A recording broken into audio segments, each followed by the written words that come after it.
On the hunt for comfortable, timeless Western boots? You already know the best place to shop for quality boots is at your local Tacova store. So stop by Tacova's Nashville, at the Mall at Green Hills, or on Broadway by Ryman Auditorium. That's right, you now have 2 locations to choose from. Grab a cold one as you shop and get fitted by a pro. Tacova's Nashville is at your service, and you can find your perfectly fitted dream boots with the help of their expert staff. Everyone will be asking where you got your sick new boots, but I won't be asking because I know they must be Tacova's. That's TECOVAS.com. Don't go gently, y'all.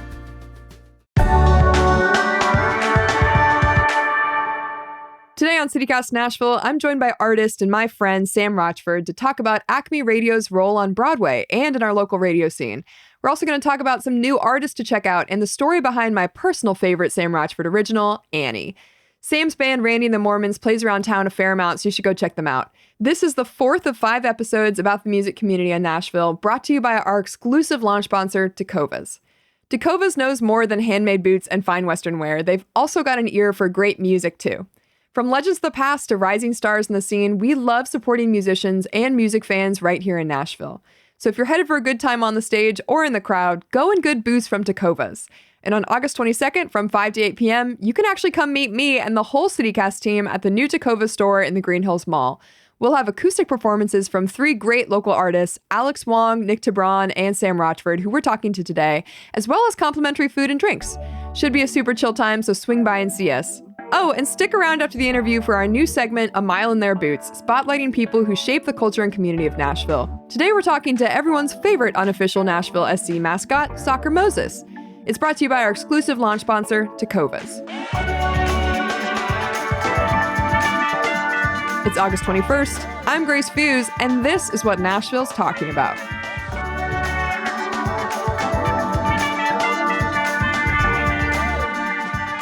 Sam, thanks so much for coming on the podcast. Oh my gosh, Grace, thanks for having me. It's so good to see you. It's good to see you too. I know, look at us. Okay, I'm here with artist and my friend Sam Rochford, and we're going to talk a little bit about Acme Radio. Sam, can you tell me what Acme Radio is and when it was started? Oh man, so I work for a larger company that owns Acme and Acme Radio. Acme Radio is an internet radio station that I love very much. It is on the first floor of Acme at 101 Broadway, and there's a big window, so if you walk by, you can see into the little studio. It was established, I think, 10 years ago. Don't quote me on that, but it's been around for a second, and it is a great platform for the Nashville music scene. What kind of artist does Acme really uplift the most? Locals, and they're very not genre specific. They do everything from jam bands to rap to everything. They truly play it all. You know, I don't really hear a lot about the rap scene in Nashville. Are there any artists that you've discovered through Acme that you think are cool? Yes, I am really good friends with these 2 guys called the Morning After Crew. They're really good. Chuck Indigo is great. Brian Brown, Daisha McBride. There's a scene here. I know that it's like known to be country music, but there's a scene. People feel very comfortable performing at Acme. Can you talk about that a little bit? And like, why do you think people like playing at Acme? Because we accept everybody. And I think, so if you've ever been on Broadway, every bar down there has 3 or 4 stages. They're all filled all the time, and they're playing the same like 15 pop country songs. And Acme is the only place that you don't have to play covers, and you can play any genre of music. Truly, we have like Afro beats bands come sometimes, and just really all over the map. Daisha McBride, who I mentioned before, did I think it was an album release, and it got picked up by BET, and she was on record saying, "This is one of the only places I feel comfortable even going on Broadway." If I had asked another venue, like imagine if she went to Kid Rock's and said, "Can I do my rap album release here?" I think she would have been laughed out of the building. Are you ever on the air? Yeah, so I'm not technically a host. I do marketing for the radio station and uplift what they're trying to do, but I am unofficially on their new music show, The Weekender, every Friday, which is cool. Like there's only 3 DJs and they're all like white men. So they take my opinion seriously as somebody that has a different perspective than they do and like to hear what I'm about. What's the process like for finding music that you're going to play on New Music Friday stuff? Well, they have a huge network of people that have been on the show before that they keep up with, which I don't know how they do that. The New Music Friday show is from noon to 2 every Friday, and they have a meeting from 10 to noon every day where they just go through Hmm. everybody and say, have you heard this new song? Have you heard this new song? They go to shows a lot. They ask around. They look at charts on Spotify or Billboard charts to see if like anybody from Nashville has made it on there. They're very plugged into the scene. Hmm. Do you have any favorites that have come up recently? Yes. I am really into this band. I feel like I am like stalking them. I'm so obsessed with them, but it's Massey 99. Yeah, They're I'm in, stalking them. wait, I saw them at that house I'm show. yes, I'm obsessed with them. It's a three-piece all-girl punk band, Yeah. and they just sing about like the like girl stuff. And They sing I feel about like spin the bottle, you know? they have a whole song about blush. I just feel like you never see womanhood being celebrated in that way. So I feel like it's very special what they're doing. And I doubt like they even think of it like that, but Yeah. I am obsessed with them. Every time they have new music, I make sure they play it on the new music show.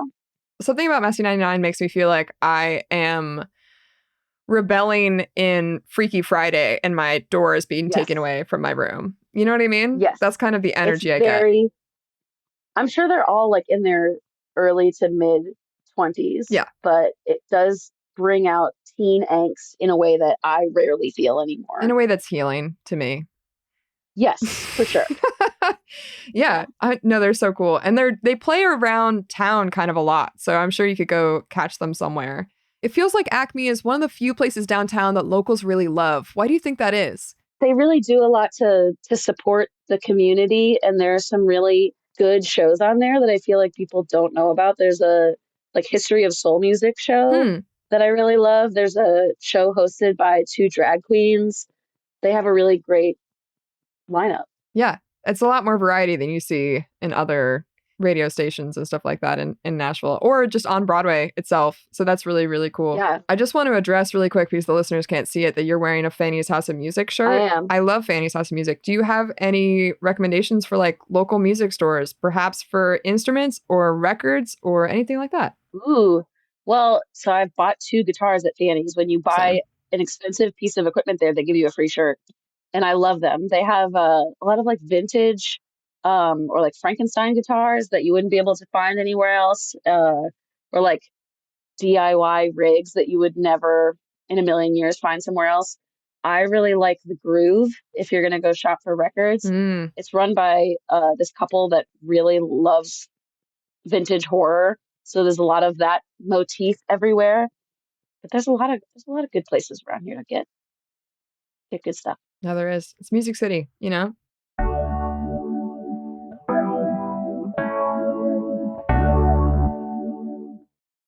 I'm here with artist Sam Rochford. We're going to talk a little bit about you and your music because you're going to be performing at our Takovas event on August 22nd. I am, yeah. So just like total basics, when did you first start playing music? Oh man, I started taking guitar lessons in the second grade and I learned like classical guitar for a little bit. Mm-hmm. I was in band all through middle school and high school, but I didn't start writing music until I was like 18 or 19, Mm. which is crazy because I was so emo. I should have been. Did you write But poetry before then? yes. There you Oh go. yeah. And it's awful. Nice. But I never thought to combine the two until I was an adult. And then I just never stopped. What was your first song and would you consider it a song? Oh yeah. I don't know if this is my first one, but it's the earliest one I remember. I had a crush on a camp counselor of mine, Classic. and I wrote a song about him and then I mailed it to him. And then years No, you later, when didn't. we were both adults, we dated. No, you didn't. Yeah. Oh my God, the power of song. It was not a good relationship. That's crazy. So I guess I started before I was 18 because I would have had to have been like 15 or 14 when I wrote that. Yeah. Can you tell me a little bit about your writing process? Where do you start with a new song? Oh man. I have a bunch of notes in the notes app on my phone that are if I just hear something cool or think of something cool, I'll write them down and then forget what the context is Mm, and I'll just look through that for inspiration But my writing process is pretty organic. I write the melody and words at the same time, and I'm a very like first thought, best thought, and write 10 songs and one of them will be good. Yeah. Yeah, something good will come out. Do you happen to have, are you on your phone right now or do you have your phone handy? It's right here, baby. Okay, can you pull out your notes app and read me your favorite, No. please? Yeah, I will. Just a recent fave. Here's one that just says, I'm a Christian, do what I say. Oh, yeah, that's I don't topical. remember what that was from. I don't remember what that's from. I like it though. Are these phrases that you hear around or just something that like pops in your head? It's literally anything that pops in my head or just catches my ear. And a lot of them are silly and they're just like jumping off points. Yeah. I'm tired of all these hoes. You guys are amazing collaborators and friends I value. That just sounds like a nice message you're about to send. Yeah. This one just says the saxophone. Yeah. Like I said, like these True. are it's just word salad. Yeah. And I just look through it until something hits me Yeah. and I start writing. Cool. Well, very organic. Where did you first start playing? Like, where did you start your music career? I grew up in Connecticut and I would play at like talent shows and open mics that were attended by like 10 people, including my parents. Mm-hmm. And I would play covers of like Green Day songs or Wonderwall. Love it. I did that for a long time until I was an adult and realized that you could just email venues and sometimes they would let you play. Mm-hmm. So I just started doing that. And I got a lot of people that didn't respond to emails and some places that did. And I played a lot of empty rooms, but I just love doing it. When did you move to Nashville? I moved to Nashville in 2016 or 15. Mm-hmm. I had a job at 6:50 a.m., the radio station, Nice. and I knew like three people and had just broken up with my camp counselor boyfriend and needed a fresh start. So I moved here. I didn't have like a closet in the room that I had when I first got here. I was living in somebody's basement. Mm-hmm. And I worked at WSM for a couple of years and kept playing music. So, what were your first couple of shows here in Nashville? I would Google like open mics in the area and go to, I mean, I've gone to some with you before. Listeners don't know. We're friends in real life, where you sign up and you sit there for like an hour and wait for everybody to go through the list. And there's a lot of varied quality to some of these performances. And you play for a room full of like other musicians who don't care. Right. There's a lot of that And at they leave first. after they've gone. Yeah. Yeah. Mm-hmm. Cool. But do you have a favorite moment that you've had while performing? Yes. Oh my gosh. I played a show like a couple months ago at this point at Dark Matter, which Hmm. I love Dark Matter. But I played my set and I end with a song called Annie. And it Mm-hmm. was a large group of people. I was opening for somebody and there's a large group of people that like weren't even there to see me and they called for me to just play Annie again. I mean, So I just played it twice in a row. I would too. You know how pissed I am when you don't play Annie. As you know, it's my favorite Sam original. It is, yeah. It is. It is. It's a jam. It's a jam. Thanks. Do you have a favorite song that you've written? Is it Annie or do you have other faves? It's probably Annie just because of the response that it's gotten has been like just very, very excited. And then Annie's a real person and it was She's named it, Annie? yeah, I sent her the song before it came out and said like, "Hey, this is about to happen. I'm so sorry." Um, but she and I worked together at a restaurant that I will not name. And like we became friends and then I realized that like I liked this person as more than a friend and I was like, "Oh my God, I'm gay." So she like the song means a lot to me because it was about me like figuring that out as well. Mm-hmm. Nothing ever happened between me and Annie. We were friends and then she moved. She's a really nice person. But yeah, I had more than friend feelings for her and it just the song means a lot to me because of that. And the refrain is, Annie, will you break up with your boyfriend for me? It is. And her boyfriend at the time was really nice. Like Oh. I would go over her house and he would like bring snacks and stuff and I'd be like, "I hate you. I hate you." Man, that's really tough. He was just nothing but very nice to me the whole time her and I were friends before she moved. Man, so that was just brutal of you. Yeah, I was just a mean person. I was just mean to this guy I because I had mean, a crush on his girlfriend. no, it's not, I mean, okay, we're going to move on from your transgressions a little bit. Thank you. It was years ago. I hope that whatever he's up to, he's doing well. To close us out, I'm wondering if you have any advice for Nashville musicians who are just getting started. Oh man, just meet as many people as you can. I feel like I've gotten opportunities to do really interesting and cool things from the most random encounters that I've had with people. Hmm. And that Nashville's a really small town. So be careful when you date people or when you talk SHIT with people. It always gets back to them because Nashville is the smallest town I've ever lived in. Very true. We are looking forward to seeing your set at the Tacovas event. Thank you so much for coming on, Sam. Of course. It's going to be my first pair of cowboy boots. I'm so excited. It's very exciting. I'm excited for my little boots. These boots are Yeah, we made need for a walking. two-step in. We will be. Let's go. We will. Let's go. Thanks, Sam. Thank you, Grace. Love you. Love you. And hey, don't go anywhere. In just a second, our executive producer, Whitney Pastrick, will be walking a mile in the boots of Soccer Moses, sponsored by Tacovas. Hey, it's CityCast Nashville executive producer Whitney Pastrick, and I'm here with Stephen Mason, who is, we shall say, a close personal friend of Soccer Moses. Soccer Moses, the beloved, what would we even call Soccer Moses, Stephen? You're not a mascot. What are you? You're something more. If Soccer Moses is a mascot, he is a rogue mascot, a reluctant prophet of the beautiful game in Nashville. And a victim of happenstance. Victim of happenstance.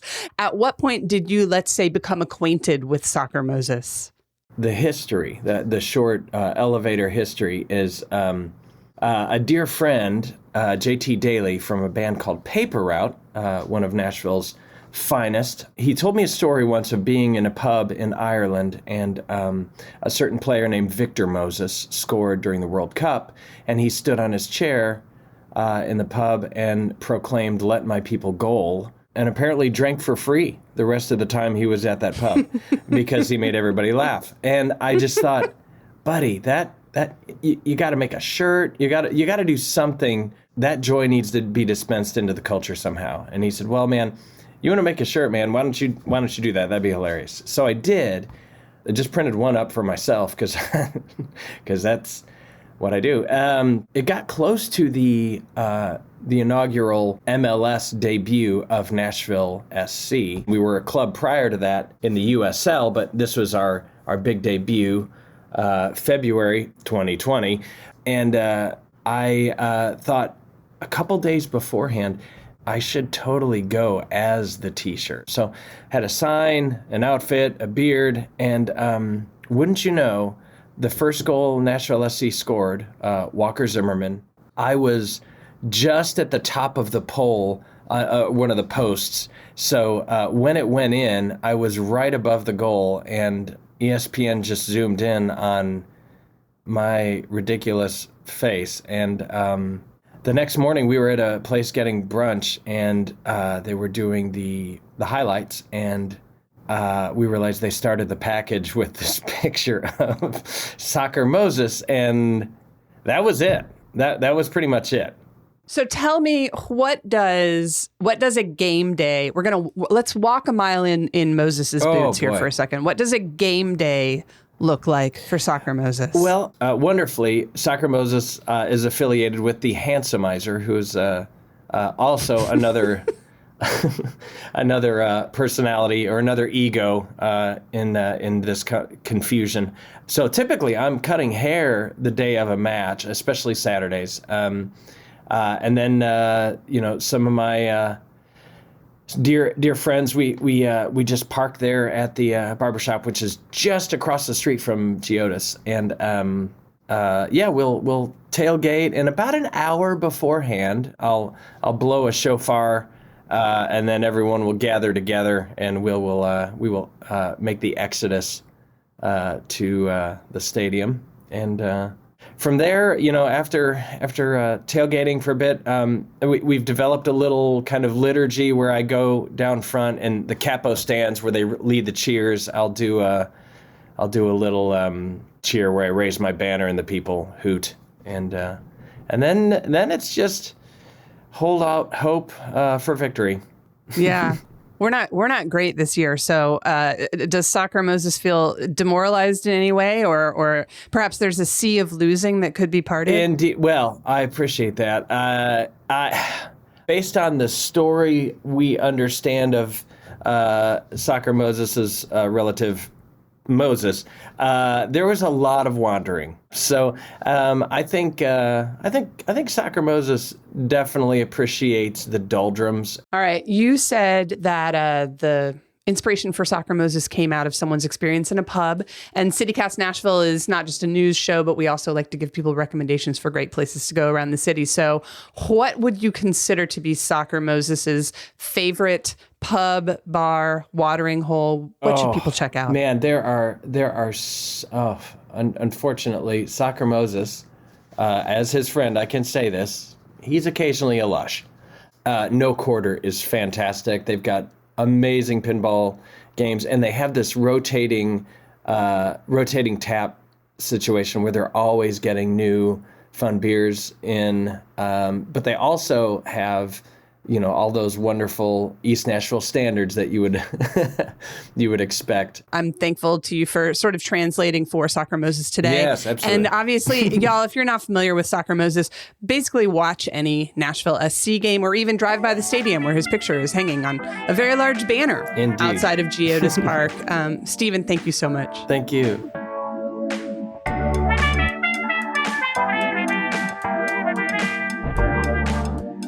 That's all for today here on CityCast Nashville. If you enjoyed the show, why not tell a friend? Rate the show, leave us a review, and subscribe to our Hey Nashville newsletter. We'll be back tomorrow morning with more news from around the city. Bye!